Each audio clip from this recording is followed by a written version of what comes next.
সহজ ম্যাচ হারার এক অনন্য দৃষ্টান্ত স্থাপন করলো ফরচুন বরিশাল। নদী থেকে মাছ ধরে তীরে আসার পর সেই মাছ হাত ফসকে বের হয়ে যাওয়ার মতো অবস্থা হয়েছে ফরচুন বরিশালের। প্রথমে ব্যাট করে 197 রানের পাহাড় সম স্কোর দাঁড় করালেও সেই রান ডিফেন্ড করতে পারেনি ফরচুন বরিশাল।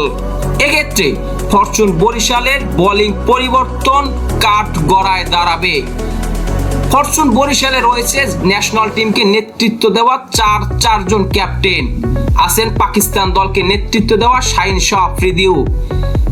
পাঁচজন ক্যাপ্টেন থাকার পরও বোলিং পরিবর্তনে এমনটা ভুল মেনে নিতে পারছেন না সমর্থকরা। ফরচুন বরিশালের অন্যতম মাথা ব্যথার কারণ ছিল রংপুর রাইডার্সের ওপেনার অ্যালেক্স হেলস। কিন্তু ইনিংসের দ্বিতীয় ওভারে তানভীর ইসলামের প্রথম বলে অ্যালেক্স হেলস আউট হওয়ার পরও সাবধানী হতে পারেনি ফরচুন বরিশাল। ফরচুন বরিশালের জানাই ছিল রংপুর রাইডার্সের শেষ দিকে ব্যাটিং করবেন খুশদিল শাহ এবং ইফতেখার আহমেদ, নুরুল হাসান সোহান কিংবা শেখ মেহাদিরা, যারা শেষ দিকে লং হ্যান্ডেলে ব্যাটিং করতে পারেন।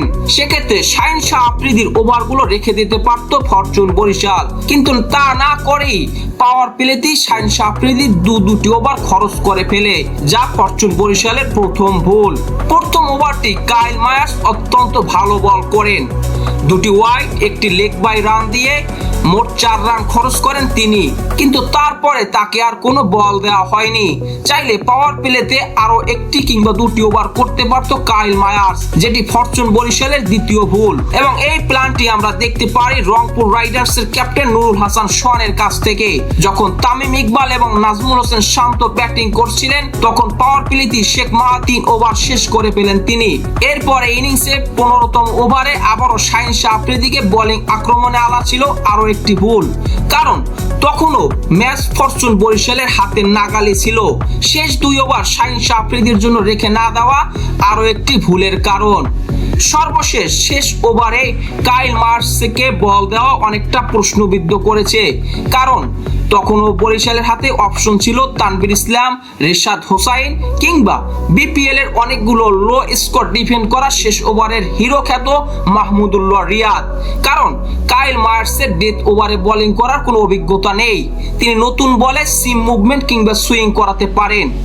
এক্ষেত্রে ফরচুন বরিশাল তাদের একাদশ সাজাতে অনেকগুলো ভুলের পরিচয় দিয়েছে। তারা আনফিট মুশফিকুর রহিমকে একাদশে খেলাচ্ছে একজন স্পেশালিস্ট ব্যাটসম্যান হিসেবে। এক্ষেত্রে কোনো যুক্তি খুঁজে পাচ্ছেন না সমর্থকরা, যে কারণে উইকেট কিপিং এর দায়িত্ব পালন করছেন নাজমুল হোসেন শান্ত, এবং তিনি ইনিংসের প্রথম বলেই নুরুল হাসান সোহানের রান আউটটি মিস করেন, যেটি অন্যতম কারণ হয়ে দাঁড়িয়েছে। সবশেষ অনেকগুলো ভুলের খেসারত স্বরূপ আজকের এই সহজ ম্যাচটি হারতে হয়েছে ফরচুন বরিশালকে, যেটি তাদের সমর্থকদের মনে অনেক ব্যথা দিয়েছে।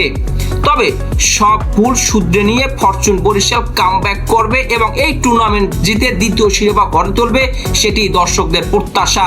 তবে তাদের বোলিং আক্রমণ নিয়ে একটি প্রশ্ন থেকেই যায়। শুরুতেই যদি বলি, ফরচুন বরিশাল তারা ডাইরেক্ট সাইনিং এ তৌহিদ হৃদয়কে দলে ভিড়িয়েছিল, কিন্তু তারা কিন্তু রিটেইন করেছিল মুশফিকুর রহিম এবং তামিম ইকবালকে।